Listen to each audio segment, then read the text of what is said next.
विद्यार्थ्यांनो, आज आपल्याला एक कला विषयामध्ये एक वेगळा घटक घ्यायचा आहे आणि आपल्या शालेय जीवनामध्ये रोज आपल्याला तो उपयोगी पडणारा असा घटक आहे आणि तो आहे अक्षर लेखनाचा. आपली अक्षरं जर व्यवस्थित असतील तर आपल्याला परीक्षेमध्ये चांगले गुण मिळतात.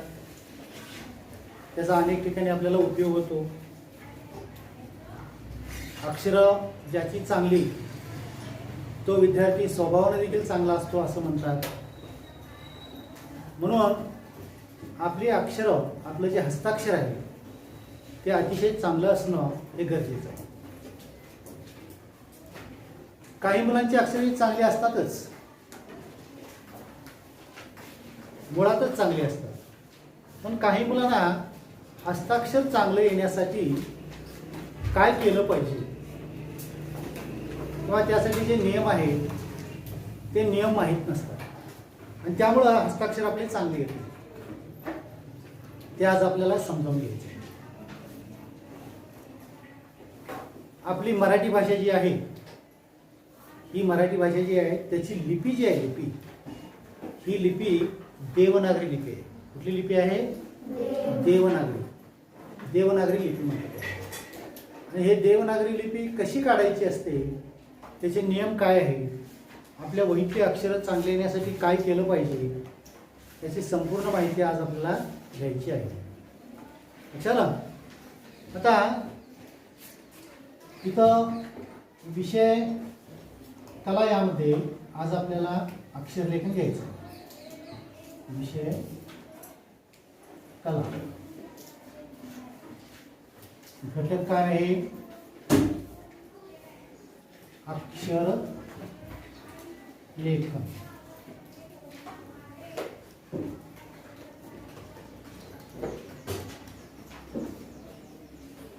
बस या लक्ष देऊन ऐका, म्हणजे तुम्हाला देखील अक्षरं चांगली काढता येतात, नक्की काढता येतील. आणि उपघटक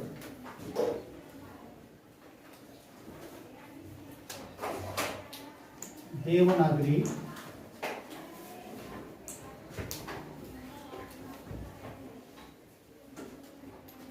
अक्षरे. देवनागरी अक्षरे म्हणजे देवनागरी अक्षर म्हणजेच काय? आपलं मराठी भाषा, त्याची अक्षरं कशी काढायची हे आपण पाहायचं. आता या अक्षरांची निर्मिती कशी झालेली आहे पहिल्यांदा समजावून घ्या सगळ्यांनी, कुणीही लिहायचं नाही. आता या अक्षरांची निर्मिती कशी झाली आहे हे तुम्हाला थोडक्यात मी ते दाखवतो. एकच अक्षर दाखवतो, तुम्हाला लक्षात येईल. हे पाहिजे, मी दोन गोल काढतो. काय काढले? एकाला एक लावून असे दोन गोल काढले. गोल म्हणजे काय? वर्तुळ काढले. दोन वर्तुळ काढलेले आहेत. आता या अक्षरांची निर्मिती वर्तुळातून कशी झालेली आहे पहा.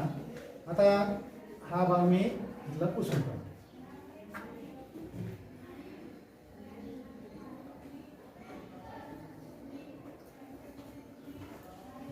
हे अक्षर चांगलं दिसतंय की नाही? चांगला झालेला आहे ना? हे व्यवस्थित झालेलं आहे. काय का आलं की इथं वर्तुळांचा व्यवस्थित वापर केलेला आहे. आपण काढत असताना काय करतो? गडबडीत काढतो, रेषांतरित काढतो. म्हणून हे अक्षर आपलं काय होतं? चांगलं दिसत. मग प्रत्येक अक्षर काढत असताना आपण काळजीपूर्वक वर्तुळांचा जास्तीत जास्त वापर करून काय केला पाहिजे? काढला पाहिजे. आता दुसरं अक्षर घेतो, क घेऊया. हा एक वर्तुळ आहे, आडवा वर्तुळ आहे. ही दोन वर्तुळ काढली. उभी रेषा, आडवी रेषा. ही रेषा लंब रेषा काढली पाहिजे अशी. ही आडवी रेषा काटकोनात काढली पाहिजे. दोन्ही वर्तुळ व्यवस्थित एकसारखी काढण्याचा प्रयत्न केला पाहिजे. ही रेषा तयार झाला की नाही? अशा पद्धतीनं प्रत्येक अक्षर हे काय झालेलं आहे? वर्तुळातून तयार झालेलं आहे. दुसरं अक्षर लिहूया.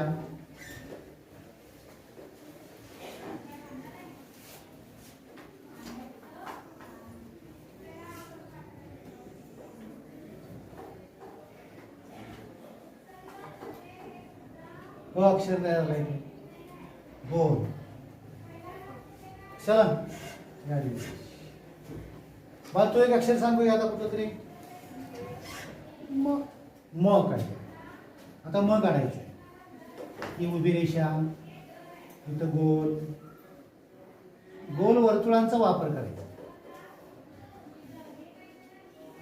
झालं की नाही व्यवस्थित? आपण म काढताना काय करतो? गडबडीत काढतो. कसं गोल व्यवस्थित काढत नाही, रेष व्यवस्थित काढत नाही. ही रेषा असं क काढत असताना ही रेषा तिरकी काढतो, हे इकडं वळतो, असं काहीतरी करतो. म्हणजे आपल्या हातावर आपण कंट्रोल ठेवतो. त्यामुळं आपले अक्षर काय होतात? बिघडतात. म्हणून जास्तीत जास्त मोठमोठ्या वर्तुळांचा वापर करून, अशा पद्धतीने मोठमोठ्या वर्तुळांचा वापर करून काय करायचा असतो? आपण ही हस्ताक्षरं काढायची असतात. आता ही हस्ताक्षरं काढत असताना कोणकोणते नियम आहेत पहा. नियम कोणकोणते? हे नियम जर तुम्ही पाळलात तर तुमची हस्ताक्षरं ही अतिशय चांगली येणार. पहिला नियम आहे की अक्षर ही काढत असताना जास्तीत जास्त वर्तुळांचा उपयोग करून काढणे. मग काही ठिकाणी अर्धवर्तुळ येईल, काही ठिकाणी पूर्ण वर्तुळ येईल. ळ अक्षर काढताना 2 वर्तुळ काढायचे. क काढत असताना 2 वर्तुळ, एक अर्धवर्तुळ काढावं है ना. अ काढत असताना 2 अर्धवर्तुळ काढायला. पण ही वर्तुळ गोल व्यवस्थित आली पाहिजे. हे पहिला नियम तुम्ही पाळायचा.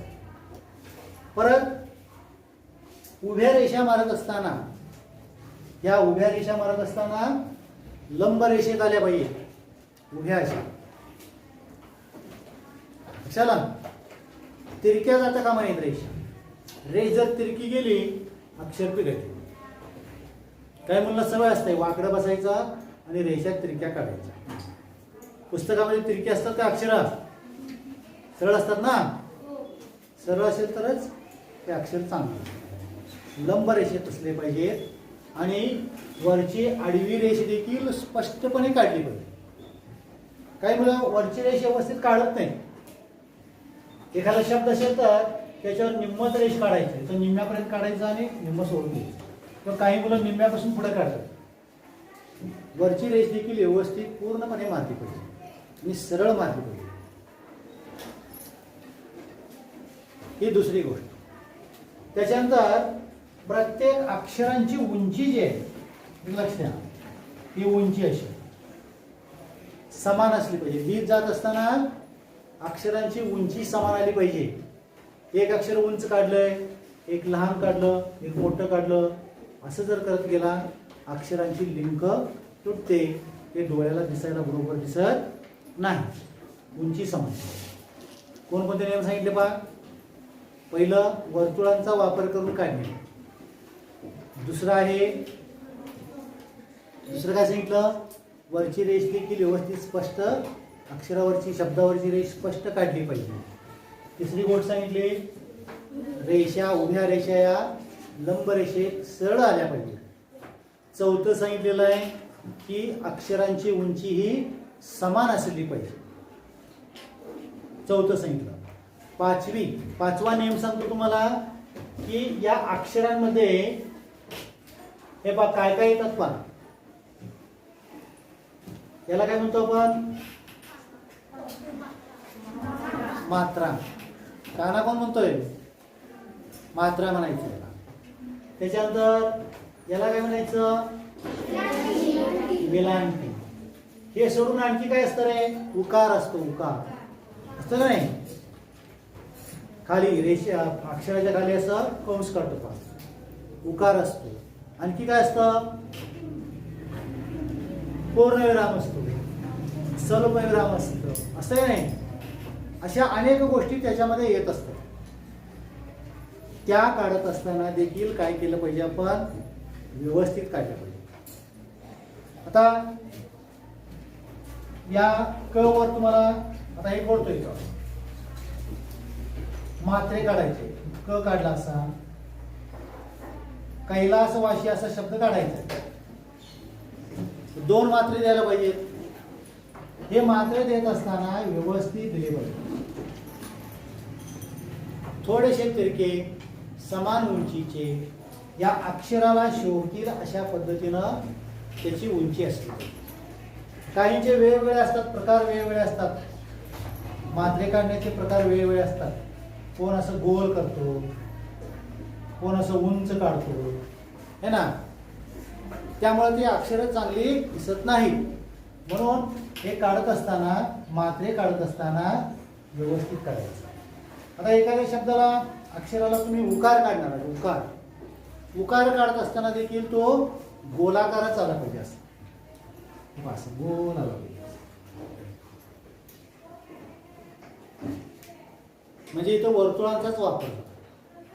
कशाला अक्षर छान गोल गोल टप्पोरी दिसली पाहिजे, टप्पोरी. उकार झाला. हे उकार तुमचे कसे असतात, काही कोण असं इकडं वळतंय, असं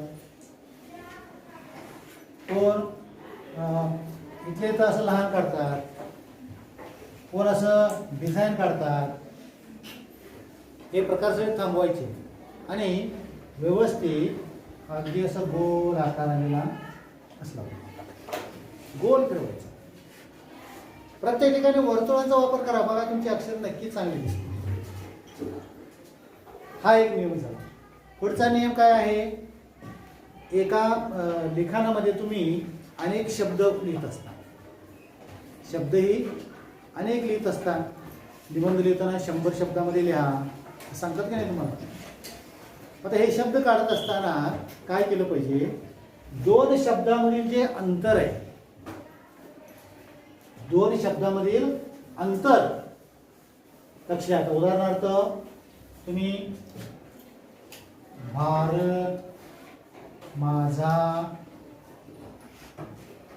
देश आहे गेला. लिहिताना आपण काळजीपूर्वक लिहिलं पाहिजे. इथं काय काय झालेलं आहे पहा. इथं या 2 शब्दामधलं अंतर एवढं राहिलं, इथं 2 शब्दामध्ये अंतर एवढं राहिलं, इथं अगदीच कमी झालं.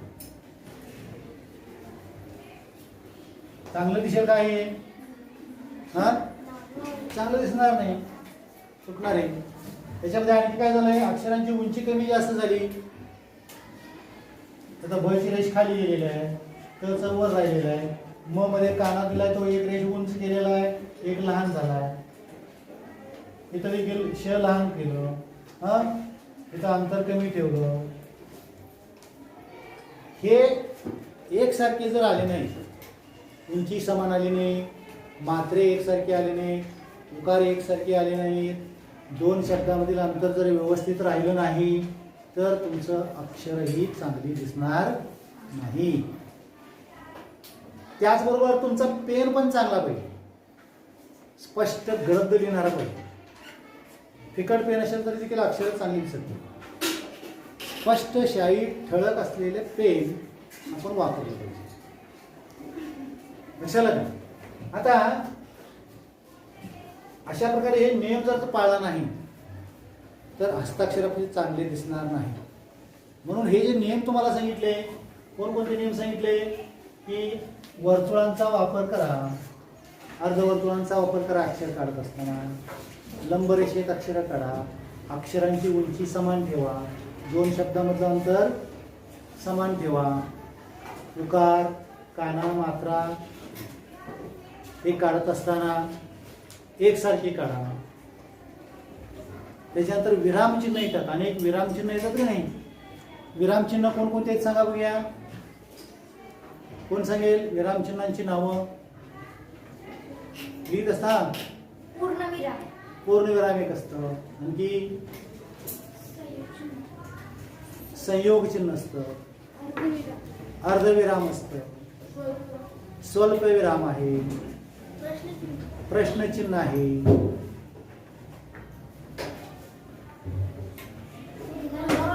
उद्गारवाचक चिन्ह आहे. अशी वेगवेगळी विरामचिन्ह या आपल्या देवनागरी लिपीमध्ये आहेत. हे काढत असताना देखील स्पष्ट काढले पाहिजे. आता प्रश्नचिन्ह काढत असताना व्यवस्थित काढायचं. काही मुलं काय करतात, नुसतं असं करायचं. उद्गारवाचक चिन्ह काढत असताना व्यवस्थित, स्वल्प विराम काढत असताना स्पष्ट काढा, पूर्ण विराम काढत असताना स्पष्ट काढा. असं गडद लिहू दे, दिसलं पाहिजे त्याच्यामध्ये स्पष्ट. या विराम चिन्हाला देखील मार्क्स असतात. मराठी विषयाचा पेपर ज्यावेळी तुम्ही निबंध वगैरे लिहिता ना, पत्रलेखन वगैरे लिहिता, तर त्याच्यामध्ये ही विरामचिन्ह जी मुलं स्पष्ट काढतात, चांगली काढतात, त्यांना पैकीच्या पैकी मार्क. हस्ताक्षर चांगले आणि विरामचिन्ह व्यवस्थित जर काढली, त्याला व्यवस्थित बॉर्डर वगैरे केली तुम्ही, तर त्या पत्रलेखनाला पैकीच्या पैकी शिक्षक मार्क देतात. आवडते त्यांना ते. आणि हस्ताक्षर पण चांगलं नाही, विरामचिन्ह पण व्यवस्थित काढलेलं नाही, अक्षरांची उंची समान नाही, पॅरेग्राफ व्यवस्थित केलेला नाही, असं जर तुमचं लिखाण जर असेल तर ते व्यवस्थित दिसणार नाही आणि त्यामुळं शिक्षक त्याला मार्क कमी देईल. म्हणून हस्ताक्षर चांगलं पाहिजे. हस्ताक्षर चांगलं असेल तर शिक्षकांना पेपर तपासायला आवडतं ते आणि त्यांना आनंद होतो पेपर तपासताना. अरे वा, किती छान सोडवलेलं आहे पेपर, असं म्हणून तुम्हाला मार्क जास्त देतात. म्हणून हस्ताक्षर चांगलं असणं अतिशय गरजेचं आहे. आता इथं मी काय करतो, एक काही वाक्य लिहितो, पट्टीचा वापर करतो. इथं फळ्यावरती तुमच्या वहीमध्ये रेषा आखलेल्या असतात. 2 रेघी वही असते ना, 2 रेघी वही, त्या 2 रेघी वहीचा वापर केला तरी चालेल, 1 रेघी वहीमध्ये लिहिला तरी चालतंय. पण हे जे नियम सांगितलेले आहेत, हे नियम मात्र त्याच्यामध्ये पाळले पाहिजेत तुम्ही. त्या नियमांचा उपयोग करून अक्षर काढली. आता सर्वांनी काय करायचं, आपल्या मराठी पुस्तकामध्ये प्रतिज्ञा आहे. प्रतिज्ञा, भारत माझा देश आहे, सारे भारतीय माझे बांधव आहे, माझ्या देशावर माझे प्रेम आहे ना पूर्ण. ते पूर्ण प्रतिज्ञा, हे जे मी नियम सांगितलेले आहेत, या नियमानुसार ते लिहून काढायचे. आता मी इथं काढून दाखवतो तुम्हाला, लक्षाला कसं काढायचं. पेन कसला वापरायचा, ठळक. ठळक असं लिहिणारा पेन. हे पहा, वर्तुळांचा वापर करतो. भारत, इथं अर्धवर्तुळ काढला, इकडं अर्धवर्तुळ काढला, तर काढत असताना देखील अर्धवर्तुळ काढलेला आहे, भारत. चला, वरती स्पष्ट रेषा मारलेली आहे, मा. हे बघा, वर्तुळांचा वापर, गोल, जास्तीत जास्त गोल अक्षर काढण्याचा प्रयत्न करायचा. भारत माझा. बघा इकडं फळ्याकडं ग काढत असताना दे, शिव, शिव काढत असताना गुरु,